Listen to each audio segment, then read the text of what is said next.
Arnaud Richard. Merci, Monsieur le Président, rapporteur. D'abord, Monsieur le Ministre, vous dire que la qualité des travaux que nous avons menés et la qualité des débats que nous avons pu avoir entre nous.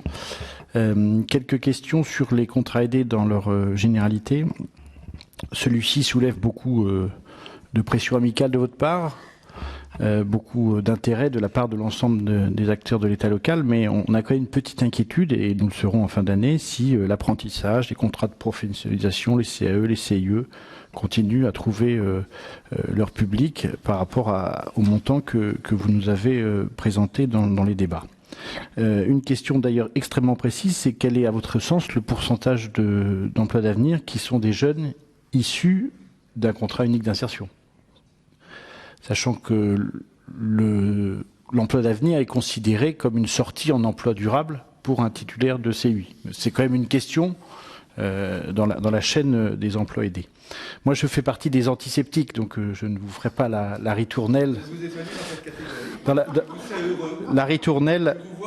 La ritournelle de la difficulté de mettre en place un tel contrat. Nous avions eu beaucoup de difficultés pour le contrat d'avenir, qui n'avait pas la qualité de la formation obligatoire.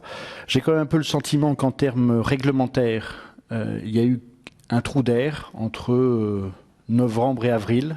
Un certain nombre de circulaires, et ma collègue le disait à l'instant, dans le médico-social ne sont sortis qu'au mois d'avril, et donc n'ont vu leur retranscription locale qu'au mois de juin.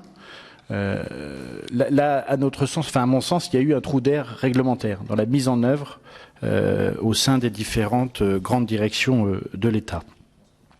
Sur les missions locales, elles retrouvent l'engouement qui était celui du plan de cohésion sociale, donc ça je peux le comprendre, et effectivement et le volontarisme de l'État, alors qu'elles étaient quand même somme toute assez fragilisées ces dernières années. Vous avez fait le choix de vous appuyer sur elles. Effectivement, elles sont extrêmement hétérogènes. Je pense qu'il faudra tirer les conclusions courageusement. Ce ne sera pas facile, c'est plus facile à dire qu'à faire, sur celles de ces millions locales qui sont capables de jouer le jeu d'une politique publique volontariste de l'État et celles qui n'en ont pas la capacité. Sur les grands comptes, je vois aux fonctions des déplacements qu'on a pu avoir, chacun aspire à voir arriver les emplois d'avenir de la SNCF, de la Poste, de la RATP. Moi, je pense que pour chacune des régions, ça sera epsilonesque. Donc, il faut, à mon sens, laisser les grands comptes travailler comme ils le souhaitent, et ils le font, pour certains, très bien. Sur l'animation régionale des missions locales, je ne vais pas en rajouter. Le président l'a très bien dit. Je crois que même le Premier ministre s'est exprimé là-dessus de façon extrêmement ferme, et je crois que la négociation budgétaire que nous aurons au Parlement, nous aurons à débattre au Parlement sur les budgets qui sont donnés aux missions locales au vu de cette politique publique ambitieuse qui leur a été confiée, devra être tournée vers l'efficience. Sur la formation, manifestement, on voit qu'en fonction des demandes qui ont été faites par les OPCA au Fonds de sécurisation des parcours professionnels, entre ce qui a été demandé et ce qui a été reçu comme montant, il y a beaucoup.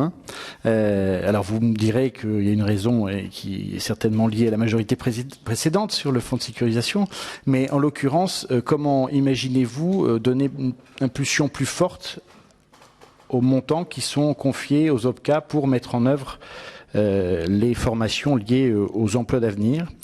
Et puis, au titre de la formation, est-ce que vous imaginez peut-être plus dans vos pressions amicales, les pressions amicales que vous avez avec les préfets tous les 15 jours, de leur demander de solliciter la présence autour de la table des partenaires sociaux localement, qui sont quand même, quoi qu'on puisse en penser, un acteur majeur de cette politique publique et qui ont vocation localement à faire pression sur les chefs d'entreprise, sur l'ensemble des acteurs politiques et économiques.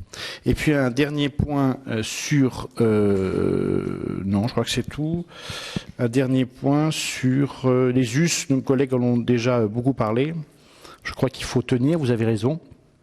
Et sur les collectivités, il faut être capable d'expliquer, comme je crois notre collègue l'a fait dans son département, qui faisait quoi et qui était capable d'utiliser ou de ne pas utiliser une politique publique dédiée à notre jeunesse. Je suis assez étonné par la capacité d'un certain nombre de bailleurs sociaux d'utiliser énormément ce dispositif et par la capacité d'autres bailleurs de ne pas l'utiliser du tout.